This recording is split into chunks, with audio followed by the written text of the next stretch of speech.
Hello everyone. So far we have discussed demand analysis, determinants of demand, elasticity of demand. Now we'll look at demand forecasting. So demand forecasting में क्या होता है कि forecasting मतलब क्या होता है कि predicting the future, यानी कि फ्यूचर में हमारी डिमांड क्या हो सकती है, फ्यूचर में उस चीज़ की प्राइस क्या हो सकती है, वो सब चीज़ें पता करने के लिए हम डिमांड फोरकास्टिंग का यूज़ करते हैं. तो demand forecasting refers to the process of predicting the future demand for the firm's product.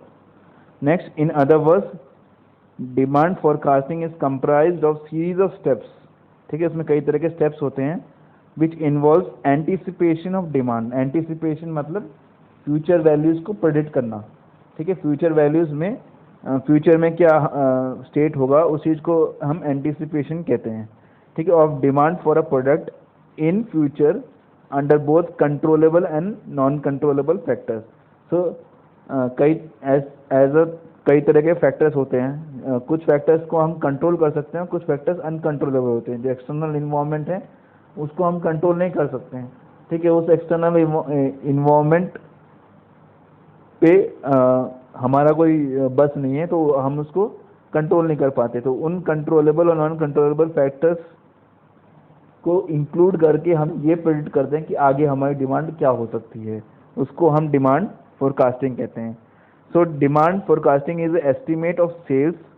ठीक है, कि कितनी चीज़ें बेची जाएंगी during a specified future period.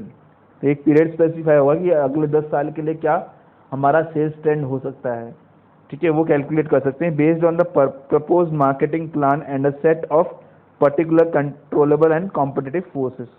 तो इसमें बेसिकली हम कई सारे आइडियाज़ लगाएंगे और ये सोचेंगे कि अगर हम ये एल्गोरिथम यूज़ करेंगे तो हमारी सेल्स आगे जाके कितनी हो सकती है, या फिर सेल्स में कुछ हम नया इनोवेशन कर रहे हैं कि हम इस टेक्नोलॉजी को इस तरह से बेचेंगे या इसका एडवर्टाइजमेंट कैंपेन इस तरह से करेंगे तो आगे जाके फ्यूचर में कितनी हमारी उसकी सेल्स की ग्रोथ हो सकती है. तो उसके लिए हमें डिमांड फोरकास्टिंग की ज़रूरत पड़ती है.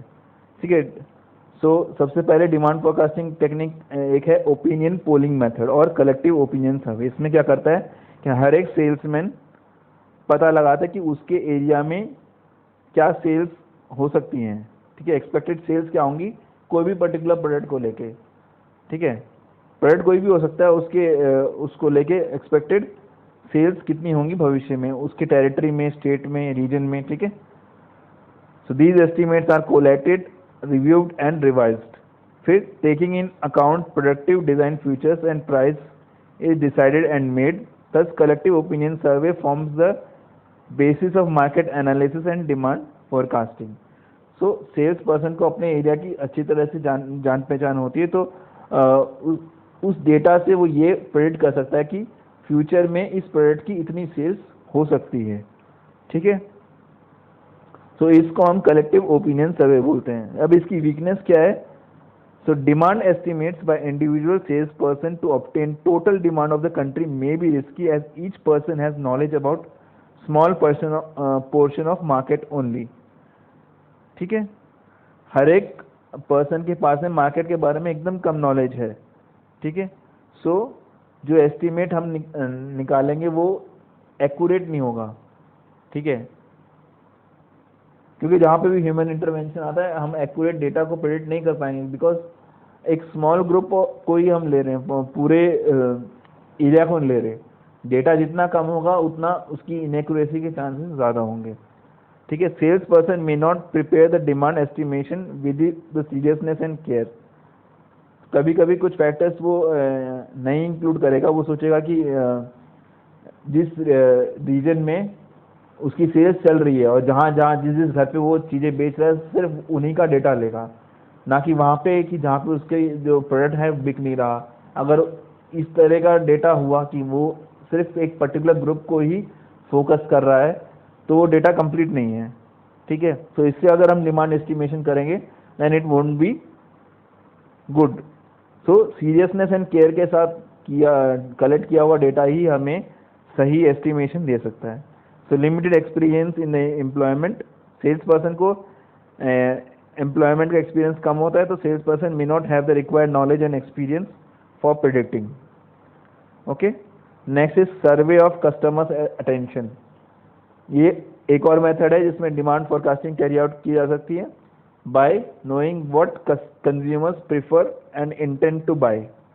ओके, कई बार आपने जब यूट्यूब वीडियोस आप ऑन करते हो तो कई बार आपसे पूछते हैं कि which of the colleges you like, which of the universities you like.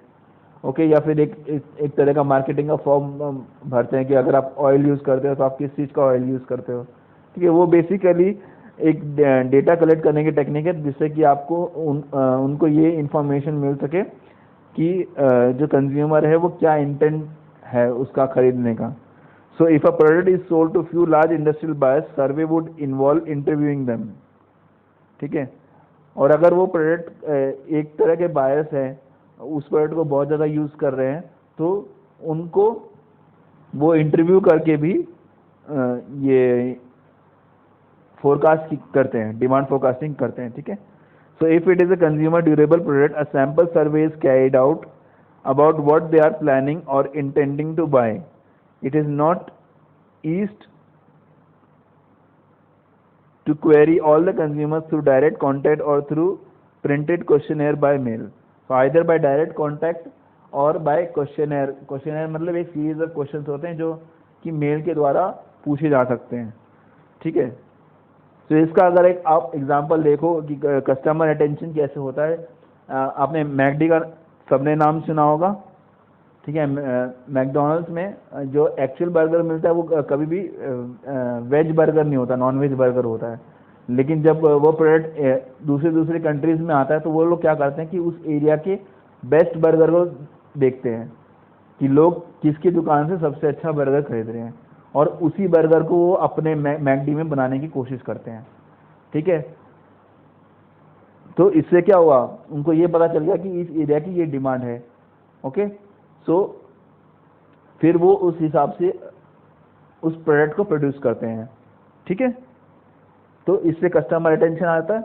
Okay, so this method is preferred when bulk of sales made to institution and industrial buyers and only a few of them had to be contacted. Next is relationship of service. Service के बीच में हम क्या क्या relationship निकाल सकते हैं, demand और प्राइस के बीच में रिलेशनशिप निकाल सकते हैं। ठीक है, कि कितने प्राइस पे कितनी डिमांड है उस प्रोडक्ट की, और इनकम ऑफ कंज्यूमर्स। ओके, उसके हिसाब से डिमांड में क्या चेंजेस होंगे। फिर demand and expenditure on advertisement, अगर हम एडवर्टाइजमेंट में और पैसा लगाए तो हमारी जो डिमांड है उसमें कितना इंक्रीज हो सकता है, ये भी एक सर्वे का पार्ट हो सकता है। ठीक है, अब इसके डिसएडवांटेज क्या है। Survey method is not useful for house hold, interviewing them is not only difficult but also expensive. ठीक है, आप अगर हर एक हाउस होल्ड में जाके लोगों को इंटरव्यू करोगे तो एक तो डिफिकल्ट है और दूसरा वो बहुत एक्सपेंसिव है।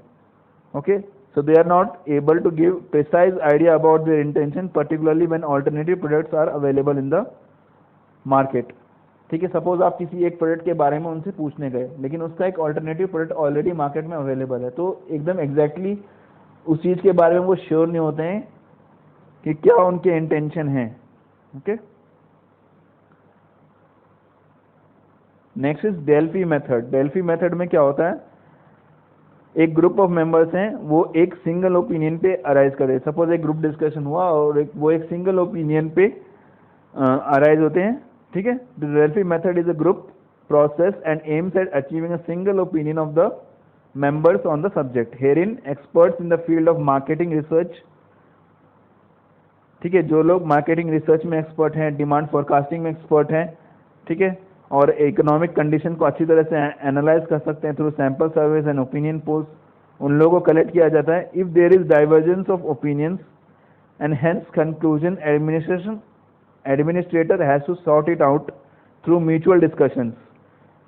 ठीक है, अगर अलग अलग एक्सपर्ट्स के बीच में कुछ भी डाइवर्शन आया किसी भी एक ओपिनियन को लेके, यानी कि वाद विवाद हुआ किसी एक ओपिनियन को लेके, तो एडमिनिस्ट्रेटर को ये चीज़ सॉर्ट आउट करनी पड़ेगी और म्यूचुअल डिस्कशन से करनी पड़ेगी। ठीक है, administration has to have necessary experience and background as he plays a key role in designing structured questionnaire and synthesising the data.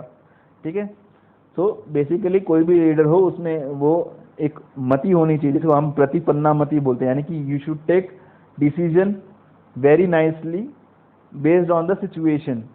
Okay, situation चाहे कितनी भी कॉन्ट्राडिक्टरी हो, पर उसे डिसीजन इस तरह से लेनी चाहिए कि वो प्रॉफिट को मैक्सिमाइज कर सके और सबकी ओपिनियन को भी ध्यान में रख सके। ठीक है, so it should be necessary that he has a experience. Then steps of demand forecast. अब डिमांड फोरकास्टिंग के स्टेप्स क्या क्या होंगे? सबसे पहले admin sends out a questions in writing to all the experts on the panel. ठीक है, who are requested to write back a brief prediction. ठीक है, एडमिनिस्ट्रेटर क्या करता है कि कुछ सेट ऑफ क्वेश्चंस डिजाइन करता है उस प्रोडक्ट के लिए और सभी एक्सपर्ट्स को वो क्वेश्चंस बांट देता है। अब वो एक्सपर्ट्स उन क्वेश्चंस को इंडिविजुअली आंसर करते हैं और उन्हें वापस भेजते हैं। So written prediction of experts are collected and combined, edited and summarised together by the administrator. अब ये सारे प्रेडिक्शन कलेक्ट किए जाते हैं, ठीक है, कंबाइन किए जाते हैं, फिर एडिट किए जाते हैं और इन सबको वो समराइज करता है। कौन करता है? एडमिनिस्ट्रेटर समराइज करता है। So based on the summary administrator designs a new set of questions and gives them to the same expert who answer back in writing. ठीक है, अब एडमिनिस्ट्रेटर ने अपने हिसाब से कुछ समरी बना ली। अब इस समरी को वापस समरी को ध्यान में रखते हुए वापस वो कुछ new set of questions design करता है और वापस से वो एक्सपर्ट्स के बाद में फिर से नए सेट ऑफ क्वेश्चंस देता है। फिर admin repeats the process of collecting, combining, editing and summarising. इस तरह से ये साइकिल चलती रहती है। फिर वो फिर से एडिट करता है, कंबाइन करता है and summarising the responses. Step 3 and 4 are repeated by the administrator to experts with diverse background until they came to a single opinion. Okay, next आती है हमारी नॉमिनल ग्रुप टेक्निक। ठीक है, ये टेक्निक ओरिजिनली डेवलप की गई थी डेलबैक and वैंडेवेन ने। So this is a further modification. ये डेल्फी मेथड का ही फर्दर मॉडिफिकेशन है। इसमें क्या होता है कि पैनल ऑफ 3-4 ग्रुप्स, 3-4 ग्रुप होते हैं एक पैनल में, जिसमें हर एक ग्रुप में 10 एक्सपर्ट होते हैं। ठीक है, उनको अलाउ किया जाता है एक दूसरे से इंटरेक्ट करने के लिए और अपने जो सजेशंस हैं उनको हाईएस्ट टू लोएस्ट ऑर्डर में रैंक करने के लिए कहा जाता है। फिर एक्सपर्ट्स क्या करते हैं, एक टेबल के अराउंड सिट करते हैं और in a full view with one another and ask and speak to each other. ठीक है, वो जो तरह तरह के क्वेश्चंस होते हैं related to the product demand, they will ask and speak to each other. An administrator hand over the copies of questionnaire needing a forecast and each expert is expected to write down a list of ideas about the questions. ठीक है, administrator क्या करता है इसमें भी वो एक कई तरह के क्वेश्चनेयर प्रिपेयर करता है और इन क्वेश्चनेयर को सब में बांटता है। ठीक है, और उनसे एक्सपेक्ट करता है कि वो कुछ ना कुछ इसमें फीडबैक अपना दें, ओके, और आइडियाज इसमें लगाएं। ठीक है, after everyone has written down their ideas, administrator ask each expert to share their ideas. अब सभी एक्सपर्ट्स ने अपने आइडियाज उसमें लिख लिए। अब एडमिनिस्ट्रेटर उनसे वो आइडियाज मांगता है। ठीक है,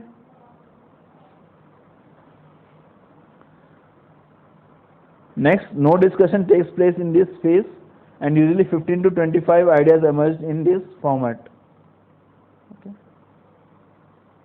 फिर नेक्स्ट फेज में क्या होता है, expert discuss ideas presented by them.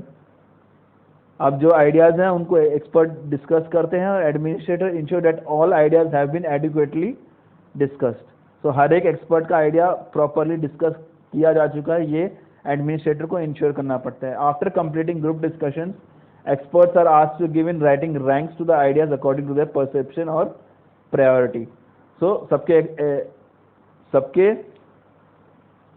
Opinion लेने के बाद में वो उन ओपिनियंस को एक प्रायोरिटी में डाल देता है। प्रायोरिटी यानी in the order of 1 2 3 4 5, okay, यानी कि नंबरिंग करना कि ये फर्स्ट नंबर पे, ये सेकंड नंबर पे है in the. So with respect to his perception he has to order according to the priority. Thank you.